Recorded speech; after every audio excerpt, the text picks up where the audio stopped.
Oke, selamat sore. Kembali kita di KPA Online Tamarin dengan saya Obey Sianipara. Dan kali ini kita akan memulai sesi baru. Nah, ini sangat menarik ya, karena sesi yang baru kita akan mengenai nubuatan. Atau kalau boleh saya namakan, sesinya adalah kepastian akan masa depan. Nah, seperti biasa kita akan membagi menjadi 4 sesi. Yang pertama, saya akan membahas mengenai Tuhan yang tahu akan masa depan. Lalu nanti di sesi yang kedua, atau di video yang berikutnya, itu kita akan membahas tentang bagaimana memahami nubuatan. Lalu di sesi yang ketiga, saya akan mengambil studi kasus contoh dari Daniel pasal yang kedua tentang mimpi Nebukadnezar. Lalu yang keempat, nanti akan saya bahas mengenai doa perantaraan atau intercessory prayer di hari-hari akhir atau di akhir zaman. Nah, seperti itu. Jadi kita akan mulai sesi kita yang pertama terlebih dahulu, yaitu tentang Tuhan yang tahu akan masa depan. Nah, sebelum kita mulai, seperti biasa, kita berdoa dulu ya. Oke, mari kita tunduk kepala, kita berdoa. Bapa kami yang di surga, terima kasih Tuhan karena Engkau telah baik. Engkau mengumpulkan kami di sini untuk belajar Alkitab bersama, untuk mengenal Engkau lebih dalam lagi ya Tuhan. Tuhan, tunjukkanlah kepada kami bahwa Engkau adalah Tuhan yang tahu akan masa depan. Terima kasih Bapa, dalam nama Yesus Kristus, Juru Selamat dan Penebus kami. Amin. Oke, jadi pembahasan berikutnya adalah tentang Tuhan yang tahu akan masa depan. Ini sebenarnya kalau mengikuti KPA Online Tamarin yang sebelum-sebelumnya, khususnya yang pernah saya bawakan juga, sebenarnya sempat saya singgung mengenai Tuhan yang tahu masa depan, yaitu adalah Tuhan yang asli atau Tuhan yang benar. Karena hanya Tuhan yang benar sajalah yang mengetahui masa depan. Nah, ini ada ayatnya. Jadi kita mulai dari ayat pertama kita ya. Ini bisa diambil dari Yesaya pasal 46. Kita buka Alkitab kita bersama-sama, Yesaya pasal 46. Ayat yang ke-9 dan ke-10. Dan kita akan mempelajari bahwa Tuhan adalah Tuhan yang tahu akan masa depan. Yesaya pasal ke-46 ayat 9 dan 10. Saya bacakan ya. Ingatlah hal-hal yang dahulu dari sejak purbakala, bahwasannya akulah Allah dan tidak ada yang lain. Akulah Allah dan tidak ada yang seperti aku, yang memberitahukan dari mulanya hal yang kemudian, dan dari zaman purbakala apa yang belum terlaksana, yang berkata, keputusanku akan sampai dan segala kehendakku akan kulaksanakan. Jadi ini menarik. Kalau diteliti, di sini dikatakan apa? Tidak ada Allah yang lain. Hanya aku Allah. Allah yang seperti apa? Allah yang tahu masa depan. Nah, ini penting sekali ya. Jadi Tuhan itu adalah Allah yang tahu masa depan. Kalau tidak tahu masa depan, itu bukan Allah yang sesungguhnya. Allah yang sesungguhnya adalah yang tahu masa depan. Karena itu menandakan apa? Bahwa ia memiliki kuasa untuk mengetahui atau menjadikan apa yang akan terjadi.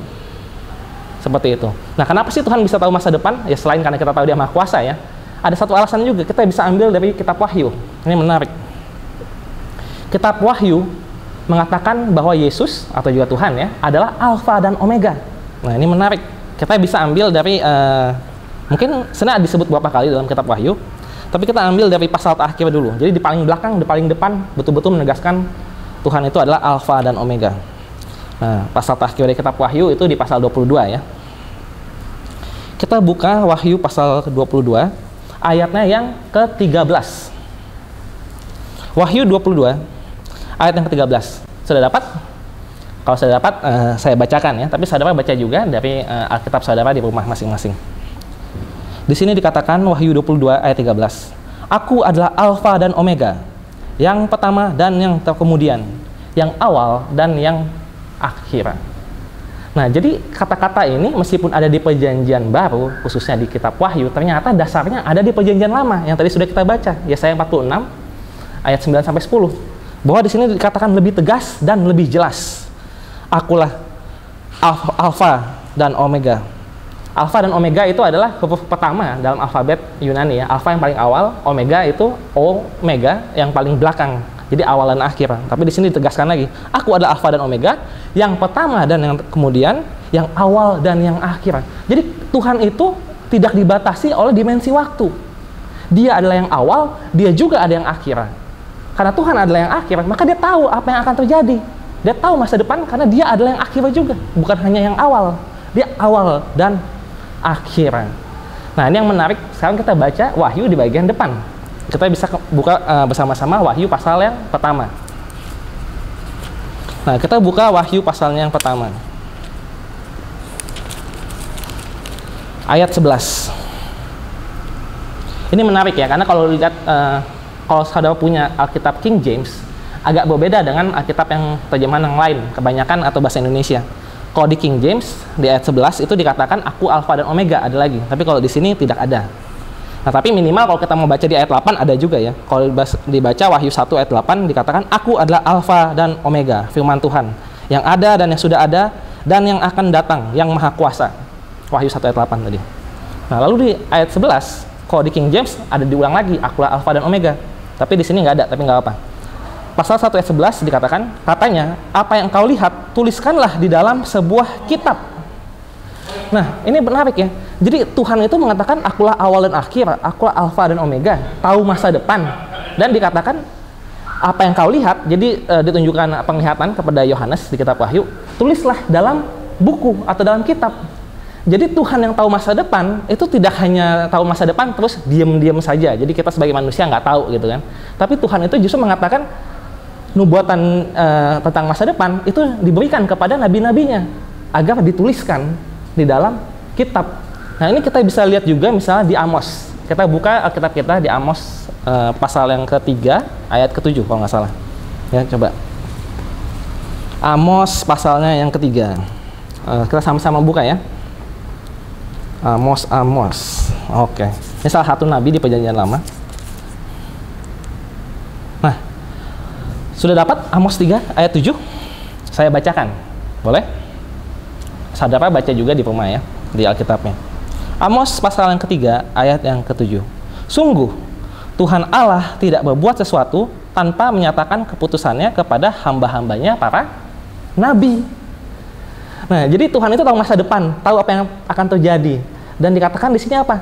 Dia akan melakukan itu, pasti akan diberitahukan terlebih dahulu kepada siapa? Kepada nabi, kepada para nabinya, termasuk ya Yohanes di kitab Wahyu tadi ya. Jadi ada Tuhan yang tahu masa depan, lalu ada nabi yang menyampaikan apa yang hendak Tuhan lakukan di masa depan. Nah, ini menarik. Biasanya orang cuma baca Amsal 3 Amos 3 ayat 7, tapi kita baca lagi Amos 3 ayat 8 lanjutannya ya. Singa telah mengaum, siapakah yang tidak takut? Tuhan Allah telah berfirman, siapakah yang tidak bernubuat? Nah, jadi ketika Tuhan sudah memfirmankan tentang masa depan, jadi maksudnya Tuhan tahu masa depan, nah lalu difirmankan kepada nabinya, nah ya nabinya pasti bernubuat seperti itu. Jadi ada nubuatan. Dari nubuatan itulah kita sebagai umat Tuhan bisa tahu masa depan yang telah direncanakan oleh Tuhan. Nah, sekarang kenapa tadi kita balik lagi ke awal ya, ke Yesaya pasal 46 ayat 9 sampai 10 yang saya katakan, oh Tuhan yang sebenarnya adalah Tuhan yang tahu masa depan. Ini menarik. Kita bisa coba ambil satu contoh kasus dari kitab Samuel, 1 Samuel pasal yang ke-9. Ini kasusnya adalah tentang Samuel dan Saul ya. Nah, jadi ini bagaimana Tuhan yang tahu masa depan itu kita lihat di sini. Samuel juga adalah seorang nabi ya. Dia juga dikenal sebagai seorang hakim, bahkan imam juga. Tapi Samuel juga seorang nabi. Ya, kita coba baca 1 Samuel 9. Ayat yang ke-15. Mungkin saya kasih ringkasan pendek tentang cerita-cerita awal ya, tapi saudara mungkin nanti bisa baca sendiri Amsal 9 dari ayat yang pertama. Intinya ceritanya tentang apa? Ceritanya adalah tentang Samuel itu intinya lagi mau mencari raja. Nah, lalu ada juga cerita tentang Saul. Saul pada saat itu lagi mencari keledai dari ayahnya yang lagi hilang. Nah, pergilah Saul mencari tapi nggak ketemu. Sampai akhirnya disarankan oleh hambanya untuk, oh di sini ada seorang nabi atau pelihat, juru lihat gitu ya, yaitu Samuel. Kita tanya aja kepada dia. Nah, itulah jadi ceritanya Saul ini lagi mau datang ketemu Samuel. Itu ringkasan ceritanya. Nah, sekarang kita langsung ke 1 Samuel 9 ayat 15. Di sini dikatakan apa? Tetapi Tuhan telah menyatakan kepada Samuel sehari sebelum kedatangan Saul. Nah, jadi disampaikan apa? Sehari sebelum kedatangan Saul. Disampaikan demikian. Ayat 16. Besok kira-kira waktu ini aku akan menyuruh kepadamu seorang laki-laki dari tanah Benyamin. Engkau akan mengurapi dia menjadi raja atas umatku Israel, dan ia akan menyelamatkan umatku dari tangan orang Filistin. Sebab aku telah memperhatikan sengsara umatku itu, karena teriakannya telah sampai kepadaku. Nah, menarik ya. Jadi Saul lagi mencari keledai yang hilang, lagi nyasar kemana-mana, terus tiba-tiba hambanya ngomong kepada Saul, tuan muda, kita kesini aja ke nabi. Nah, tapi ternyata itu semua sudah diketahui oleh Tuhan dan disampaikan kepada nabinya yang adalah Samuel. Dikatakan sehari sebelumnya. Jadi sebelum Saul datang, sehari sebelumnya sudah disampaikan Samuel, nanti ada seorang namanya Saul bakal datang. Seperti itu. Nah, kita loncat sedikit, maju ceritanya. Akhirnya Saul datang ketemu Samuel, dan perhatikan apa yang dikatakan Samuel kepada Saul.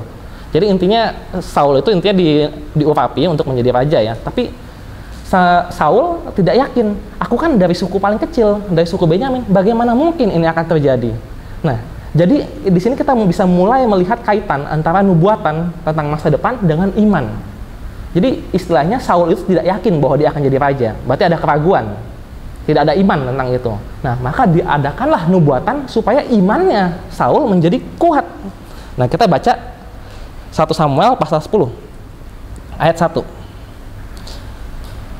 Lalu Samuel mengambil buli-buli berisi minyak, dituangnyalah ke atas kepala Saul, diciumnyalah dia sambil berkata, bukankah Tuhan telah mengurapi engkau menjadi raja atas umatnya Israel? Engkau akan memegang tampuk pemerintahan atas umat Tuhan, dan engkau akan menyelamatkannya dari tangan musuh-musuh di sekitarnya. Inilah tandanya bagimu bahwa Tuhan telah mengurapi engkau menjadi raja atas miliknya sendiri. Nah, jadi diurapi ya Saul. Lalu tadi kan Saul nggak yakin, jadi setelah diurapi, sekarang mau diyakinkan dengan apa? Dengan nubuatan tentang masa depan. Kita baca ayat 2, pasal 10 ayat 2. Apabila engkau pada hari ini pergi meninggalkan Samuel, maka engkau akan bertemu dengan 2 orang laki-laki di dekat kubur Rahel, di daerah Benyamin, di Zelzah. Mereka akan berkata kepadamu, keledai-keledai yang engkau cari itu telah diketemukan, dan ayahmu tidak memikirkan keledai-keledai itu lagi, tetapi ia khawatir mengenai kamu, katanya. Apakah yang akan kuperbuat untuk anakku itu? Dari sana engkau akan berjalan terus lagi dan sampai ke pohon terbantin Tabora. Maka di sana engkau akan ditemui oleh 3 orang laki-laki yang naik menghadap Allah di Betel. Seorang membawa 3 ekor anak kambing, seorang membawa 3 ketul roti, dan yang lain lagi sebuyung anggur. Mereka akan memberi salam kepadamu dan memberikan kepadamu 2 ketul roti yang akan kau terima dari mereka. Sesudah itu, engkau akan sampai ke Gibea Allah, tempat kedudukan pasukan orang Filistin. Dan apabila engkau masuk kota, engkau akan berjumpa di sana dengan serombongan nabi yang turun dari bukit pengorbanan dengan gambus, rebana, suling, dan kecapi di depan mereka. Mereka sendiri akan kepenuhan seperti nabi. Maka roh Tuhan akan berkuasa atasmu. Engkau akan kepenuhan bersama-sama dengan mereka dan berubah menjadi manusia lain. Apabila tanda-tanda ini terjadi kepadamu, lakukanlah apa saja yang didapat oleh tanganmu, sebab Allah menyertai engkau. Jadi ini menarik ya. Jadi yang menariknya adalah Samuel mengatakan kepada Saul, setelah engkau pergi dari sini akan terjadi A, B, C, D. Kamu bakal ketemu si ini, dia akan menyampaikan ini. Lalu kamu akan ketemu B, dia mempunyai roti ini, dan dia akan memberikan sekian kepadamu. Lalu kamu akan ke sini, akan terjadi ini. Kamu akan ketemu rombongan para nabi, bahkan kamu akan tidak berubah ikut bernubuat. Itu menarik. Bayangkan saudara adalah Saul yang ragu atau tidak percaya tentang dia jadi raja gitu ya. Jadi imannya lemah ya. Bayangkan saudara adalah Saul lalu pergi dari Samuel dan terjadi semua persis sama, hingga kata-katanya, hingga barang yang ada di sana, pemberian yang diberikan, dan betul-betul ada rombongan para nabi lagi bermain musik dan betul-betul diubahkan ikut bernubuat. Dari situ Saul akan menjadi yakin bahwa ternyata benar ini Tuhan. Jadi nubuatan itu menguatkan iman. Andaikan saya ketemu sama orang ya, lalu dia menyampaikan tentang Tuhannya gitu misalnya, kau percaya Tuhanku deh, saya nggak bakal percaya sama dia gitu kan. Saya butuh tanda, betul ya. Kalau kita mau ketemu orang yang mengabarkan tentang Tuhan atau tentang Allahnya, kan biasanya kalau kita orang yang nggak percaya bakal bilang tandanya apa. Nah sekarang bayangkan, oh ya tandanya adalah ini, api turun dari langit, api turun dari langit. Percayakah kamu sekarang ini Tuhan yang benar? Kalau saya tidak percaya. Oh, api turun dari langit bisa aja apa? Sekarang bahkan bisa mungkin ya, ada aja misil gitu misalnya kan, ada bom. Oh, ada tanda apa lagi ke sini? Nanti bakal terjadi apa? Jadi keajaiban-keajaiban itu bisa jadi keajaiban palsu. Atau bisa juga ternyata terjadi sesuatu tapi itu hanyalah kebetulan belaka gitu kan. Tapi kalau sudah dinubuatkan dengan tanda-tanda seperti ini, bakal terjadi A, B, C, D, E, F, G, lalu semua dengan detail dan terjadi sama persis, saya akan percaya ini berarti betul dari Tuhan. Karena apa? Karena Tuhan yang benar tahu masa depan. Mengetahui masa depan menandakan bahwa Tuhan itu adalah Tuhan yang berkuasa. Sama saja seperti seorang raja mengatakan, oh dia akan mati, lalu orang itu betul mati. Nah itulah tanda kekuasaan. Begitu juga dengan Tuhan ya. Nah ini yang menarik. Tadi saya sempat sebutkan bahwa tanda bahwa Tuhan adalah yang benar adalah Tuhan yang tahu masa depan. Nah menariknya apa?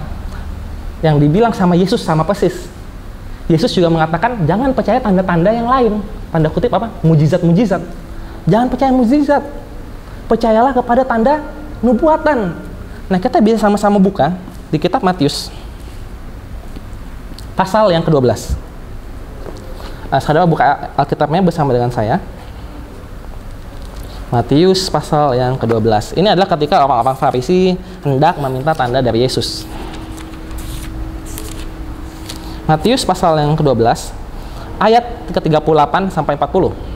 Sebenarnya lebih, cuma saya pakai 3 ayat ini saja. Ayat 38 dikatakan, pada waktu itu berkatalah ahli Taurat dan orang Farisi kepada Yesus, Guru, kami ingin melihat suatu tanda daripadamu. Nah, jadi mereka minta tanda ya. Lalu di sini jawabnya apa? Tetapi jawabnya kepada mereka, angkatan yang jahat dan tidak setia ini menuntut suatu tanda. Ya, jadi minta-minta tanda itu angkatan yang jahat. Ya. Tetapi kepada mereka tidak akan diberikan tanda selain tanda Nabi Yunus. Apa itu tanda Nabi Yunus? Jadi tanda-tanda yang diminta adalah tanda-tanda mujizat sebenarnya.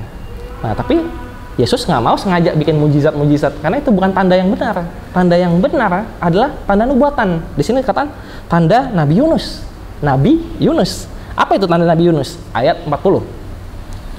Sebab seperti Yunus tinggal di dalam perut ikan 3 hari 3 malam, demikian juga anak manusia akan tinggal di dalam rahim bumi 3 hari 3 malam. Jadi ini nubuatan dari kitab Yunus melalui kehidupan Yunus itu sendiri, bagaimana ia 3 hari 3 malam di perut ikan, menandakan anak manusia juga akan demikian tapi dalam perut bumi.